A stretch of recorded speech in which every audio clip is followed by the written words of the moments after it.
So you want to know who was behind Vince McMahon's removal of WB creative power? Well, in this video, I can tell you, because despite Vince McMahon and Ari Emanuel, who is the Endeavor CEO, publicly stating that it was Ari who made it clear that he wanted McMahon to remain with WB following the Endeavor's acquisition of WB to merge the WB with the UFC to create the TKO holding group, plans have changed. Now, look, it's been reported that McMahon is no longer involved with the creative end of things in WWE, with the belief among talent that Triple H has been, quote-unquote, knighted by Endeavor, as he will be the one driving 99% of the creative moving forward. And Triple H is in charge, with WB sources making it clear that McMahon is not involved creatively at this time, which is great news to a lot of fans.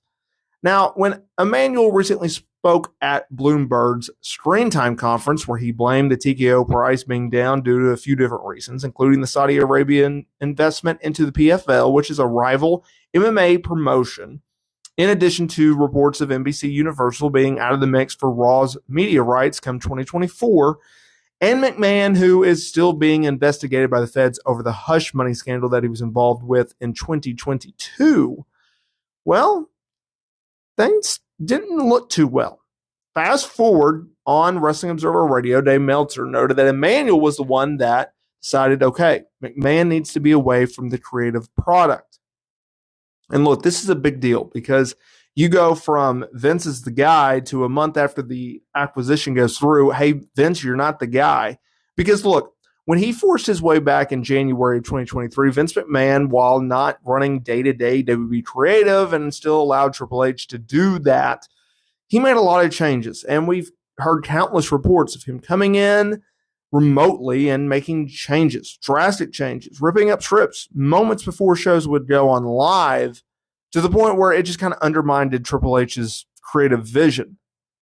And when that continued to happen all the way through this, people just thought, okay, Vince McMahon, he's going to keep doing this. And then this report comes out. And so what changed? Well, Brian Alvarez also mentioned on Wrestling Observer Radio that he had heard it was something to the effect of Emanuel was under the impression that Triple H was hired to do a job.